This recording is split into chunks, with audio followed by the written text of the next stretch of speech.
I want to welcome you to today's podcast. It's a bit of a down moment for me because of what happened just this past week, and I know most of y'all have access to something that happened last week, and I'm talking about no other but Charlie Kirk open hair assassination. And that is a very sensitive topic to really dive into right now. But I want to first say to everyone and every one of you listening and watching that, irrespective of how you view someone or irrespective of how you disagree with their opinion, please never surely occur to you or cross your mind that they deserve to die. I think there is a place where God has created you and myself where we can reason, where we can have a disagreement, and where we can disagree with each other. So that is a place where we should always strive to be. That is a place where we should always strive to, get into. Not a place where we are killing each other like we don't really matter, like your life don't really matter. Because guess what? You actually matter in this whole thing. Your opinion matters, your voice matters. And that is why on this podcast I always emphasize that you can always tell or you can always comment, share your view. Let us know what your view are or what your views are, what your view is or what your views are. So, and nobody's gonna crucify you for sharing your view, and nobody has the right to actually crucify you for sharing your view. So, who is Charlie Kirk? Charlie Kirk is a son to his parent. By the way, his parents are still very much alive. Is a husband to Erica. Is a father to two beautiful children, and also is a political activist. By the way, I think he did a very amazing job by letting people be politically aware and awoken. But most importantly is that Charlie Kirk is a Christian. Is a Christian. And today I just want to let you know that there is something that is really missing in our world. There's something that is really missing in this old generation. And that is Christians that are very vocal about their faith. That is something that is missing in our society today because we don't want to seem offensive. So we try as much as possible to keep quiet. But he wasn't like that. He never shy away from that. He literally owned it. He literally owned up to his faith. And whenever you see his post, whenever you see the debate he has with different people that even don't agree with his stance or with his faith, he is still being respectful towards them. Or the first question I will ask is, how does Charlie Kirk come across to me? I think the very first time I heard him, I I was I kind of just dismissed the post literally because it came across to me as someone, all these arrogant Republican and all those people that don't really know what they're saying, but they are trying to, some clickbait and all.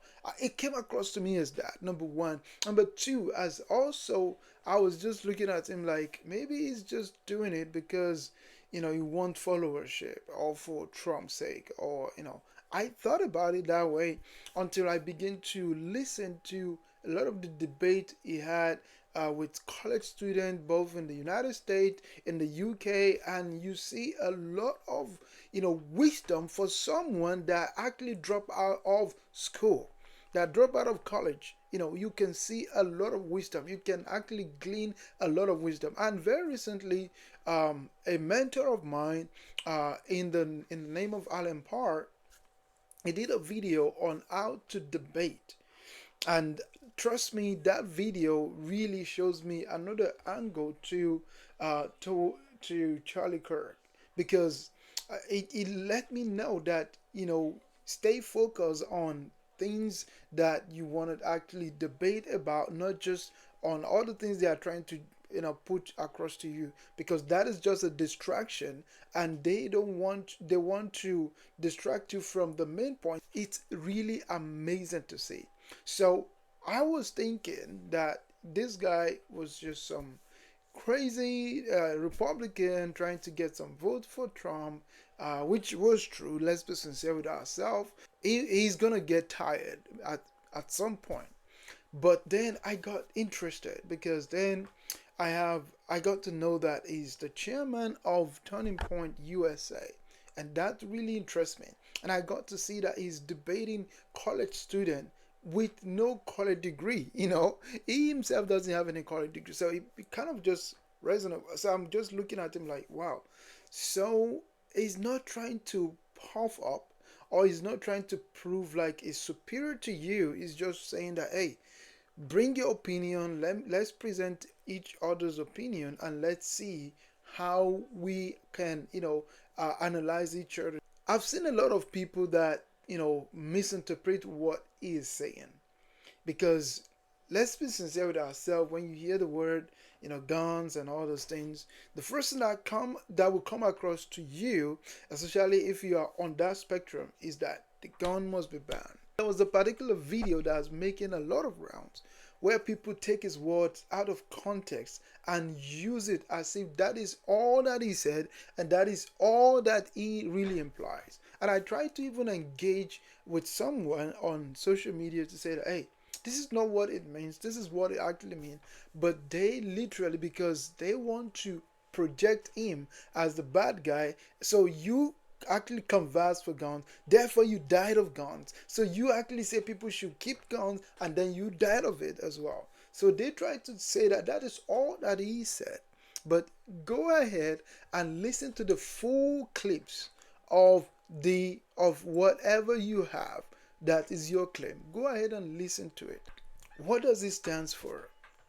With all the information I have access to, with all the videos I've watched and all those things, and even his debate, with all the relationship I've seen him build over the years, I think that number one, it stands to me as a freedom fighter, especially in terms of freedom of speech, freedom of religion. He also stands as a voice of reason. That is something he will be remembered for long term and moving forward.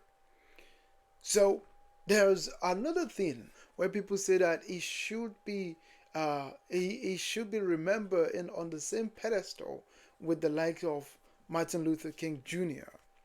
While that is very, very commendable, I think that their lifestyles are quite different.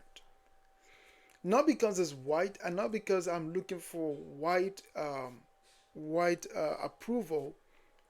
I just think that, you will know that Martin Luther King Jr., though he was an activist, he stood for so many controversial things. And he's remembered for so many, especially he's remembered for so many controversial things. He was human abuser. He has several orgies. He slept with prostitutes, and he, abused women. And that's, for me particularly, doesn't sound like Charlie Kirk, by the way. And I'm not looking for approval of anyone here. I'm not looking for your approval. I'm not looking for maybe black or white um, liberals or any. I'm not looking for your approval here.